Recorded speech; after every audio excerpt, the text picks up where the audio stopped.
So we're here with Dan Conroy, the mastermind teacher, coach, mentor, speed reader, the whole brain learning expert of the Western Hemisphere, the man I've known for 45 years, best man at my wedding. And he's going to teach us about his website. What's the website called? www.mrconroy.com. Okay, cool. And we have a wonderful friend here, Pam, and she's going to hear a story from Dan about food for thought. If you shrink the world to a village of 100 people, what would you have in those 100 people? I adapted it. I got an email in 2001, and then I adapted it further for 2012.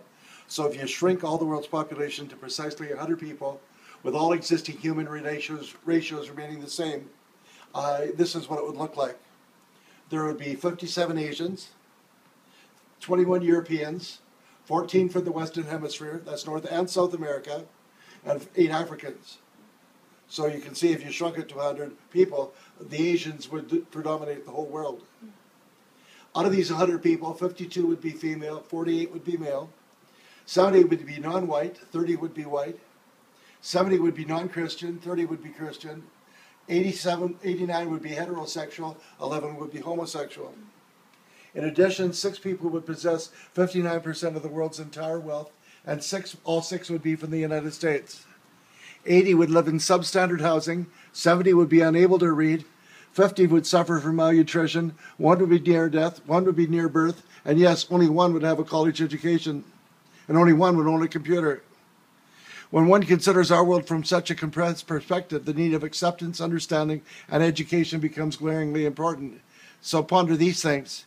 If you woke up this morning with more health and illness, you are more blessed than the million who will not even survive this week. If you have never experienced the danger of battle, the loneliness of imprisonment, the agony of torture, or the pangs of starvation, you're ahead of 500 million people in the world today.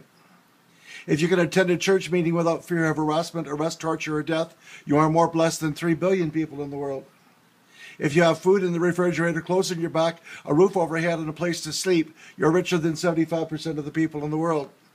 If you have money in the bank, in your wallet, and spare change in a dish someplace, you're among the top 8% of the world's wealthy.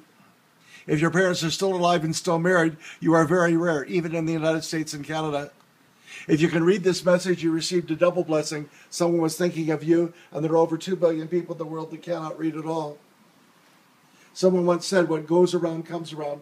So work like you don't need the money, live like you've never been hurt, dance like nobody's watching, sing like nobody's listening. Live like it's heaven on earth.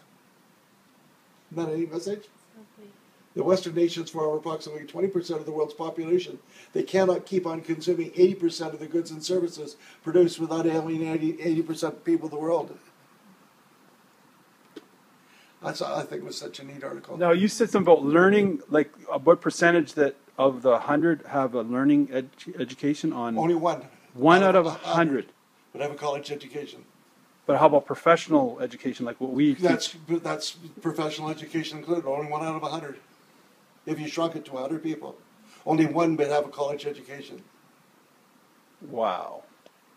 So you can see most of the people in the world are uneducated. So join us next time for the wealth ideas on whole brain learning by the super Dan Conroy. Check out his site, mrconroy.com. What do you want to say to the audience, Dan? Hi.